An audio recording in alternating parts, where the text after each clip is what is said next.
Sa dami ng destinasyon sa Pilipinas, may mga lugar na hindi mo kailangang paglaanan ng ilang araw para lang maranasan ng buo. Minsan, isang biyahe lang, sapat na para makagawa ng kwentong babalik-balikan mo.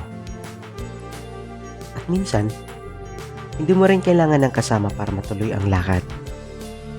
Because sometimes, the best journey start when you go on your own. Ito ang biyahe ko bilang isang solo joiner papuntang Awasan Falls.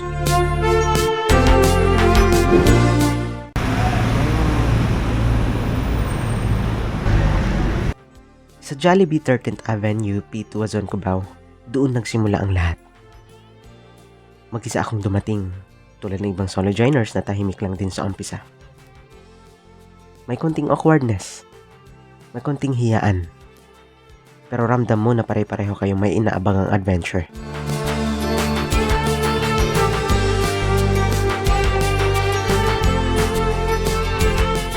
12 midnight, umandar na ang van. Sa una, kanya-kanyang mundo. Pero habang tumatagal ang biyahe, may mga simpleng usapan na nagsisimula. Hanggang sa unti-unti, nagiging komportable ka na.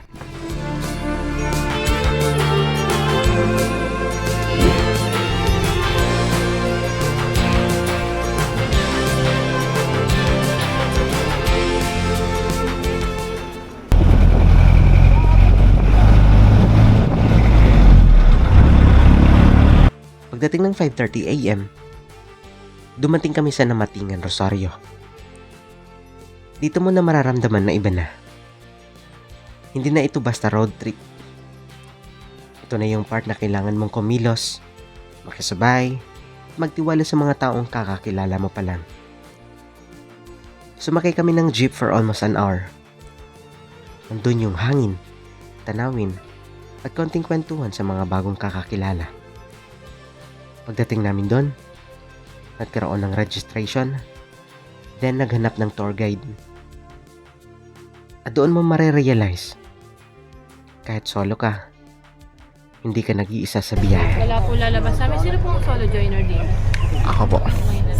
Wala. Gusto ka. Ano po, papaalam po kayo sa amin if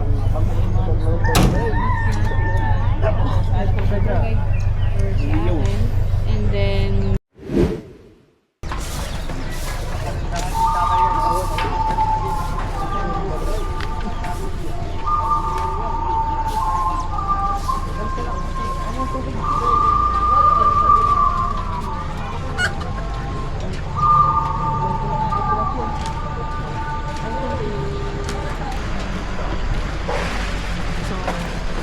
Ay!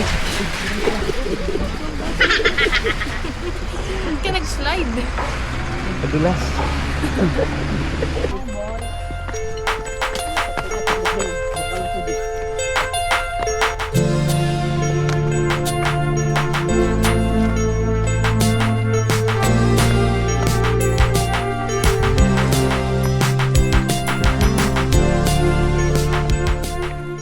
Maaga talaga.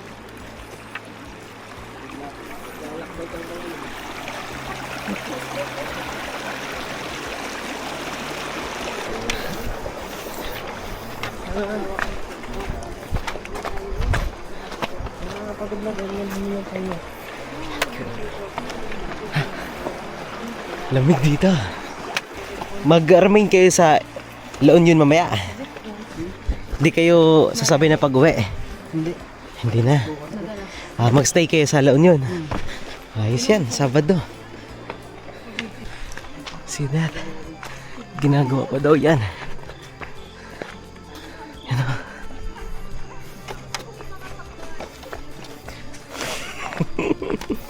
Ito yung mga ano. Bayad ito, bayad.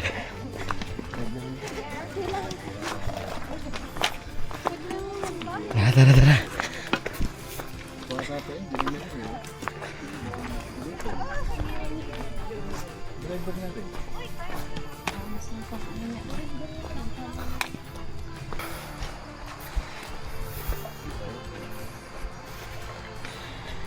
Good morning. Good morning sabi ng baka. Baka ba yan? Excuse po. Hello po.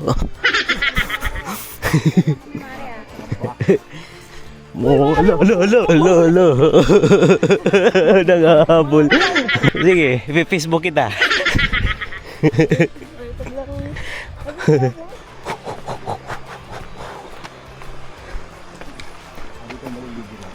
Hi! Si Harry. Kumpare pala to. Kumpare, kamusta? Dadaan lang kami ha. Alam mo ano eh. No? Bahala ka daw sa buhay mo.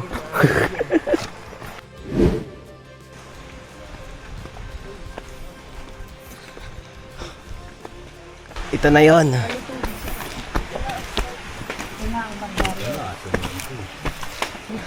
Sabi, watch your steps daw. Watch your steps. Paaw. Ayan na.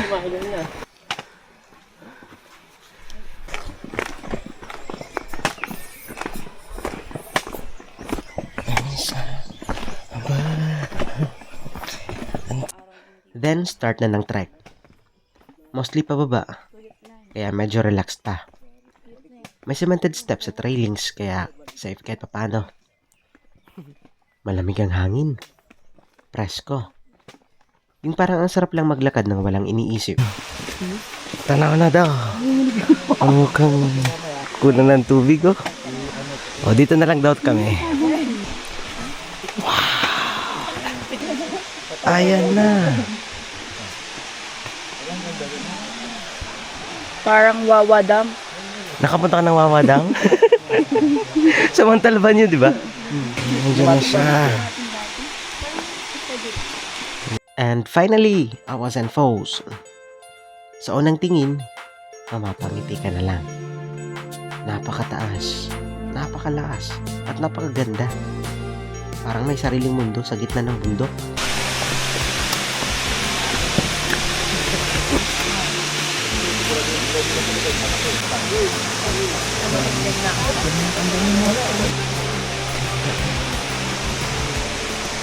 Oh. Parang see that? Hello, ganda dyan ah. Oo. Diyan yung nakita ko kay Beauty Gonzales. Diyan siya. Doon daw kami magdo-drone kasi mahaba pila dyan. Diyan no.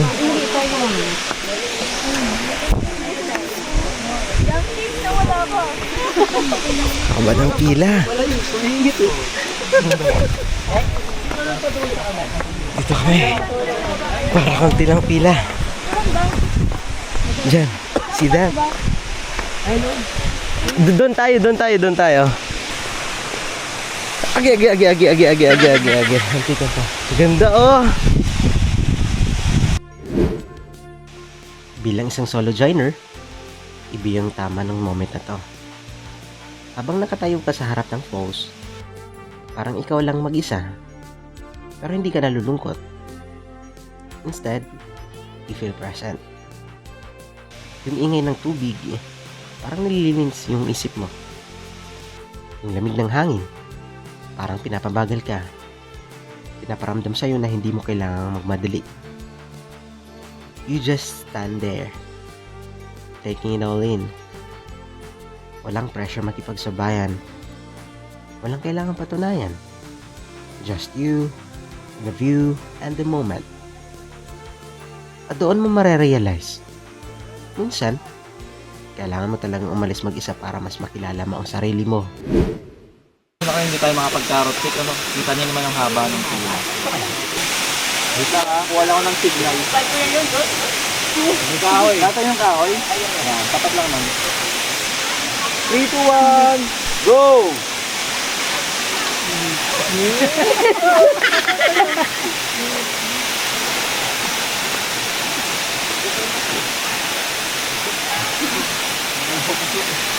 Rap! Tunay na tunay ah. Ang galing. Maganda yung bato na liwanag. Ang Awas and Foes ay matatagpuan sa Balawan, La Union at kilala bilang isa sa pinakamataas na waterfall sa rehiyon. Tinatayang lampas 120 meters ang taas nito, kaya kitang-kita mo ang power at ganda ng water na bumabagsak mula sa itaas. Hindi ito ordinaryong falls. It's wide, powerful, at may natural basin sa ibaba kung saan diretso ang bagsak ng tubig. At sa unang tingin pa lang, you'll find yourself stopping just to take it all in.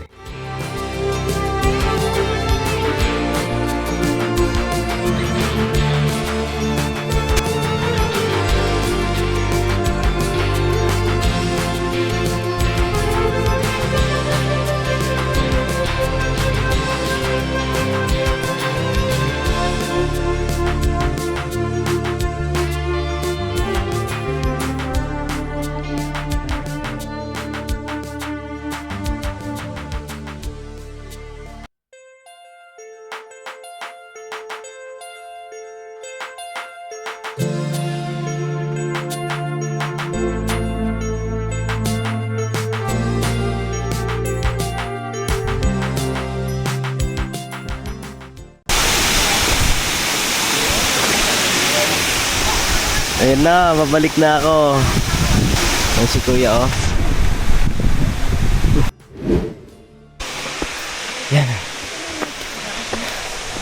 Babalik na kami. Wala na kailangan patunayan. Ang ganda ng falls. Kaso problema, puro paakyat.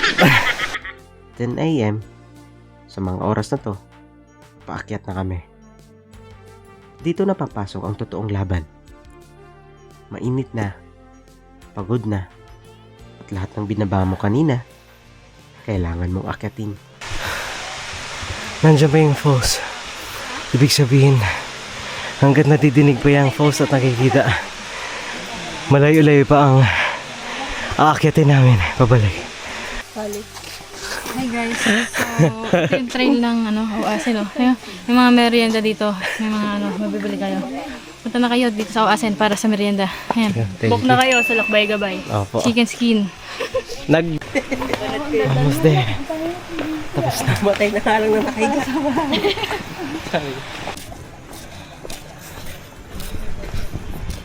Ang init. Tagal kayo doon na dito. Hintay kami sa'yo.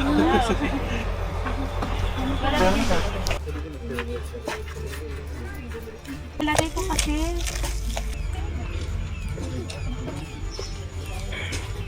Kasi pala sila magsik.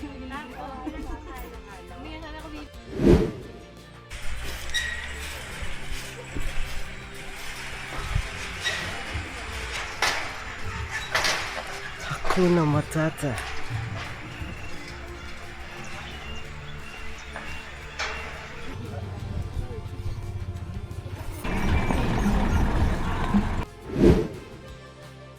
After sa adventure, nagkaroon kami ng side trip sa LU.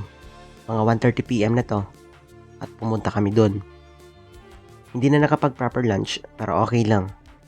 May baon namang Jollibee. Kaya't nag-snacks na lang kami doon at nag-share ng moments with fellow joiners.